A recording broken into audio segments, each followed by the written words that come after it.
Halo, selamat datang kembali di sesi pembahasan mendalam kita.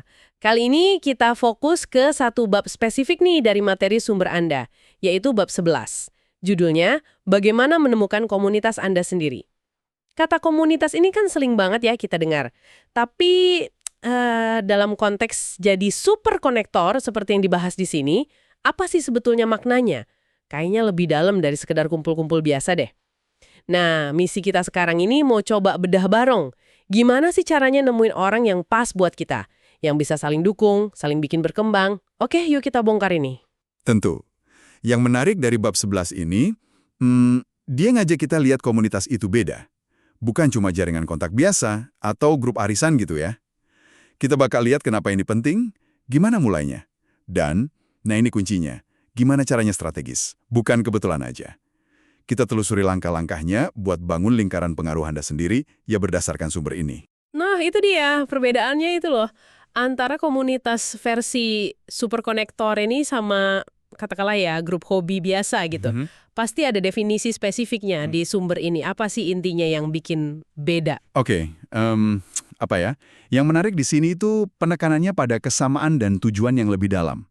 Sumber ini bilang komunitas itu sekumpulan orang yang diikat kesamaan mendasar. Bisa jadi industrinya sama, Oke. ya, latar belakang, status profesional, lokasi, atau mungkin minat yang spesifik banget. Nah, bedanya sama kelompok atau acara, itu di cakupan sama fondasinya. Komunitas itu payung besarnya, gitu. Dasarnya kesamaan tadi. Kalau kelompok atau acara, itu lebih kayak struktur atau kegiatan formal di dalam komunitas itu. Contoh paling gampang ya YEC, yang Entrepreneur Council, yang sering disebut di materi Anda. YEC itu kan sebuah kelompok formal. Oke. Dia ada di dalam komunitas pengusaha muda yang lebih luas lagi. Jadi YIC itu kayak wujud nyata yang terstruktur dari komunitas besarnya itu ya? Ngerti. Implikasinya berarti kalau kita mau bangun atau gabung, kita harus lihat gambaran besarnya dulu dong ya. Komunitas mana nih yang mau kita tuju? Baru cari kelompok spesifik di dalamnya. Tepat sekali. Nah, pemahaman ini mengubah cara kita lihat networking kan? Jangan asal ikut acara atau gabung grup aja. Tapi tanya dulu, komunitas mana sih yang relevan sama tujuan gue? Di mana nih orang-orang yang punya kesamaan fundamental sama gue ngumpul? Baru deh, setelah itu Anda bisa lebih strategis milih kelompok atau acara yang pas di dalamnya. Contoh si Jim Pierce di sumber ini juga menarik dari sisi lain. Soal niat. Dia pindah ke Homestead itu kan bukan buat langsung cari klien atau apa ya. Tapi tulus pengen jadi bagian dari warga di sana. Komunitasnya tumbuh alami aja dari situ, bukan transaksional. Itu poin penting banget. Jadi ini bukan soal siapa bisa kasih untung ke kita, tapi bangun sesuatu yang saling menguntungkan ya. Terus, kenapa sih kita mesti repot-repot bangun komunitas? Kenapa nggak cukup punya banyak kenalan aja, jaringan luas gitu? Karena nilainya itu beda banget secara fundamental. Sumber ini menekankan fokus utama komunitas ala superkonektor itu bukan untung finansial jangka pendek. Walaupun ya, seringkali itu jadi hasil sampingan yang bagus juga sih. Oke. Tapi nilai sejatinya itu ada di dukungan timbal balik. Saling bantu, terus berbagi pengetahuan, belajar bareng. Balik lagi ke contoh YC tadi ya. Anggotanya bisa saling tanya, bagi solusi spesifik soal bisnis. Misalnya, bandingin strategi bisnis fisik sama online. Oh, jadi kayak forum diskusi internal gitu ya? Betul. Ini soal bikin koneksi yang beneran bermakna. Bukan cuma tukeran kartu nama terus lupa. Juga soal bangun lingkungan yang stabil, positif, tempat kita bisa tumbuh dan ngerasa didukung. Jadi ingat kutipan Adam Rifkin yang ada di sumber ini nih. Anda dinilai dari orang-orang di sekitar Anda. Ini benar-benar nunjukin betapa pentingnya kita milih lingkaran pergaulan secara sadar. Jadi buat Anda yang dengerin nih, ini serius loh. Siapa yang ada di sekitar Anda itu beneran bisa ngebentuk reputasi, cara pikir, bahkan peluang Anda ke depan. Oke, konsepnya mulai kebayang nih. Tapi mungkin ada di antara Anda yang mikir, waduh bangun komunitas kayaknya effort banget ya. Mulainya gimana? Nah, bab 11 ini punya kabar baik. Anda nggak harus bikin semuanya dari nol. Betul sekali. Ini salah satu strategi paling praktis di bab ini. Mulai aja dari yang udah ada. Manfaatin real estate komunitas yang udah eksis.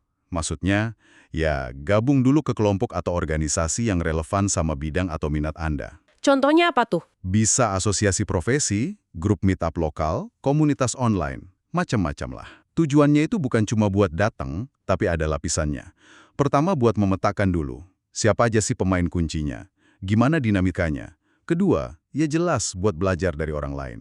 Dan yang paling penting, kata sumber ini buat nemuin orang-orang kunci yang disebut jangkar atau anchors. Oh, kayak contohnya Abby Binder dari Abby Windows itu ya. Dia kan sukses banget ngembangin bisnisnya dengan aktif di Kadin lokal, terus NRC sama BBB gitu. Ya, Chamber of Commerce, Asosiasi Industri Renovasi, Better Business Bureau. Nah, iya itu. Dia kan nggak bikin organisasi baru, tapi justru manfaatin platform yang udah ada buat bangun reputasi dan jaringannya. Ini contoh nyata strategi mulai dari yang sudah ada banget ya. Persis. Dan ini nyambung ke konsep jangkar tadi. Siapa sih mereka ini? Jangkar ini tuh orang-orang kunci di dalam komunitas atau kelompok yang udah ada itu. Orang kunci gimana maksudnya? Mereka itu individu yang Anda percaya, yang ngerti atau paling nggak bisa diajak ngerti misi atau tujuan Anda. Dan mereka punya pengaruh atau kemauan buat bantu Anda bangun fondasi komunitas yang lebih erat atau bahkan yang baru. Sumber ini cerita gimana YEC awalnya tumbuh dari hubungan informal, dibangun di atas kepercayaan dan selektivitas anggota-anggota awal. Nah, mereka itulah jangkar-jangkarnya, pilar awalnya. Jadi ini bukan cuma cari orang paling terkenal atau paling senior gitu ya, tapi lebih ke cari klopnya, nilai sama kepercayaan. Prosesnya jadi kayak kurasi personal gitu ya. Kita masuk ke ekosistem yang ada, terus pelan-pelan cari dan bina hubungan sama orang tertentu yang bisa jadi fondasi. Betul. Wah, disinilah kualitas hubungan jadi jauh lebih penting ya daripada sekedar jumlah kenalan. Ini bagian yang sangat menarik menurut saya. Fokusnya geser dari kuantitas ke kualitas inti.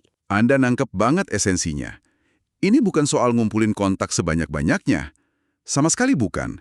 Tapi nemuin beberapa hubungan kunci yang solid. Itu intinya. Bangun fondasi yang kuat dulu sebelum mikirin bangun rumah yang lebih megah. Oke.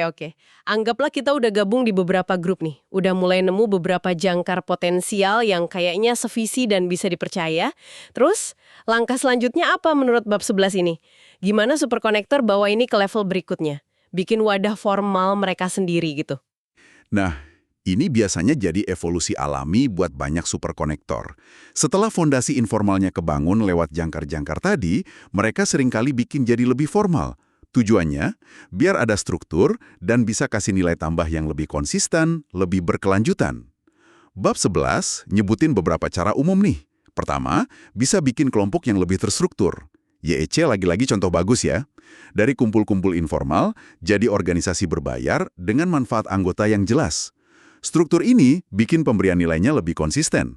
Masuk akal. Kedua, bisa lewat acara rutin yang dikurasi. Contohnya makan malam tematiknya John Levy atau acara berburu tahunannya Jim Pierce buat lingkaran dalamnya. Rutinitas ini bikin ada momentum, kesempatan interaksi yang terjadwal. Oke. Ketiga, bisa juga lewat kanal komunikasi online khusus. Kayak grup Facebook CMX Hub-nya David Spinks buat para manajer komunitas profesional. Yang penting dicatat di sini berarti tujuannya bukan cuma bikin grup atau acara biar kelihatan keren atau sibuk ya, tapi lebih ke gimana struktur formal ini bisa memperdalam hubungan antar anggota dan kasih nilai nyata yang nggak bisa didapat dari sekedar ketemu sesekali gitu. Bener nggak? Tepat sekali. Struktur formal ini jadi kayak katalisator buat apa yang disebut sumber ini. Pertemuan bermakna atau meaningful collisions. Ini bukan sembarang ketemu loh ya, tapi interaksi yang dirancang atau paling nggak sangat difasilitasi. Biar orang-orang yang seharusnya ketemu karena mungkin ada potensi sinergi atau punya tantangan mirip atau bisa saling melengkapi tapi mungkin nggak akan ketemu di kehidupan sehari-hari, nah mereka ini bisa nyambung. Wah, menarik. Ini langsung munculin pertanyaan penting kan, gimana caranya kita ngerancang pertemuan kayak gini? Nah, ini pasti nyambung banget sama selektivitas yang tadi kita bahas ya. Proses seleksi atau vetting di awal itu jadi penting banget. Kalau wadahnya diisi orang sembarangan yang nggak sejalan atau nggak berkualitas, ya pertemuannya mungkin malah nggak bermakna atau malah negatif. Betul. Contohnya undangan makan malam John Levy yang selektif banget itu. Atau proses aplikasi ketat buat acara Mastermind Talks-nya Jason Gagnard. Itu semua kan buat jaga kualitas interaksi kan? Bener. Selektivitas di pintu masuk itu kunci pertama. Buat menciptakan potensi pertemuan bermakna. Kunci keduanya adalah fasilitasi aktif di dalam wadah itu. Dan dampaknya bisa nyata banget. Sumber ini kasih ilustrasi kuat lewat cerita Zain Hasan sama Logan Lenz. Oh ya? Gimana ceritanya? Keduanya anggota YIC. Ketemu pertama kali lewat forum online internal YIC. Diskusi di forum itu bikin mereka sadar ada potensi bisnis bareng. Akhirnya, mereka bikin perusahaan bareng. Wow. Coba bayangin, tanpa wadah yang dikurasi dan difasilitasi kayak YIC itu, pertemuan bisnis yang ngubah hidup ini mungkin nggak akan pernah terjadi. Ini dia kekuatan pertemuan yang dirancang. Kisah itu benar-benar nunjukin ya betapa kuatnya komunitas yang dikelola dengan benar.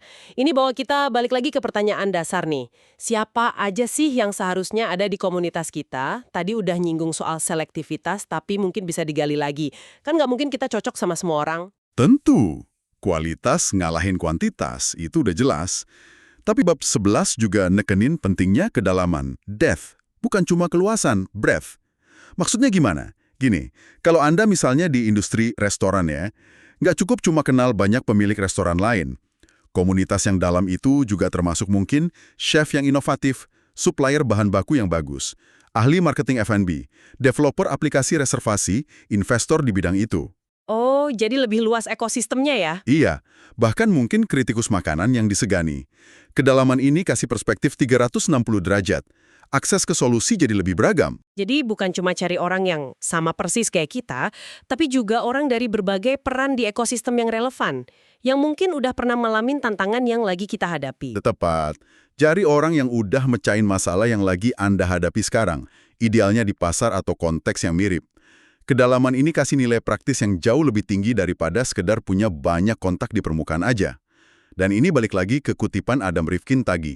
Anda didefinisikan oleh orang-orang di sekitar Anda.